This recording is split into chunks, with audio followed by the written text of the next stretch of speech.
Director General Myros sound Proton padu guys.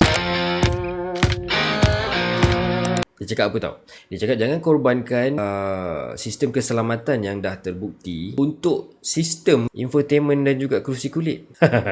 Proton X90 dulu 5 bintang, okay, untuk NCAP safety rating evaluated pada tahun 2023. Tapi recently bila diorang dah launch new models, okay, harga jauh lebih rendah dan dapat hanya 1 bintang following official statements daripada Myros dan juga NCAP safety rating.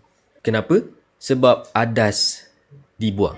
ADAS ni benda macam automatic emergency braking, blind spot monitoring, lane keep assist, benda-benda yang boleh bantu elakkan kemalangan sebelum kemalangan terjadi.